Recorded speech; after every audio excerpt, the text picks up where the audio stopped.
Work ചെയ്യുന്ന അമ്മമാരാണോ നിങ്ങൾ എങ്കിൽ ഒരു മിനിറ്റ്. എൻ്റെ ഫ്രണ്ട് എന്നോട് പറഞ്ഞ കാര്യമാണ്.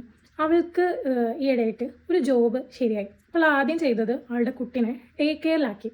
അവൾക്കാണെങ്കിൽ കുട്ടീനെ ഡേ കെയറിലാക്കിയ കുറ്റബോധം. ഇത്രയും ചെറിയ കുട്ടീനാണല്ലോ ഡേ കെയറിലാക്കേണ്ടി വന്നത്. പിന്നെ അവൻ അവിടെ കരയുന്നുണ്ടാവോ, അവൻ അവിടെ ഓക്കെ ആവോ, അവൻ നന്നായി ഫുഡ് കഴിക്കുന്നുണ്ടാവോ, ഇങ്ങനെ പല തോട്ടുമായിട്ട് അവൾക്ക് പ്രോപ്പറായിട്ട് വർക്ക് ചെയ്യാനും കൂടെ പറ്റുന്നില്ല. പല ദിവസങ്ങളിലും അവൾ ഓഫീസിൽ ഇരുന്നിട്ട് കരയാ ചെയ്യാറ് എന്ന് പറഞ്ഞു. അപ്പോൾ ഇതേപോലെയുള്ള സിറ്റുവേഷനിൽ കടന്നു പോകുന്ന അമ്മമാരോടാണ് എനിക്ക് പറയാനുള്ളത്. നിങ്ങൾക്ക് ഞാനൊരു നല്ല അമ്മയല്ല എന്നൊക്കെ തോന്നുന്ന ആ ഒരു ഗിൽറ്റില്ലേ, അത് നോർമലാണ്. നിങ്ങൾ ആദ്യം ചെയ്യേണ്ടത് എന്താണെന്ന് വെച്ചാൽ നിങ്ങളുടെ മൈൻഡിനെ ഷിഫ്റ്റ് ചെയ്യാണ്.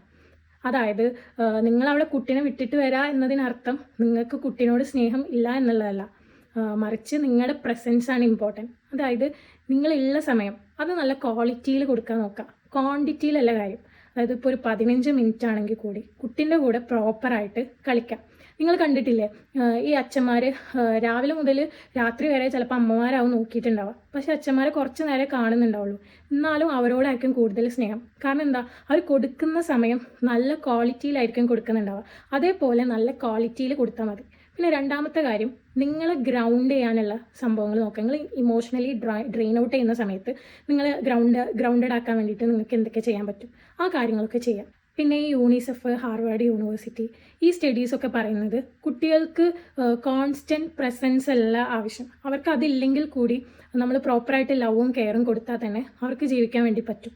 സോ ഇനി മുതൽ ഗിൽറ്റ് അടിച്ചിരിക്കാതെ ഈ കാര്യങ്ങളൊക്കെ ഒന്ന് ട്രൈ ഔട്ട് ചെയ്ത് നോക്കും.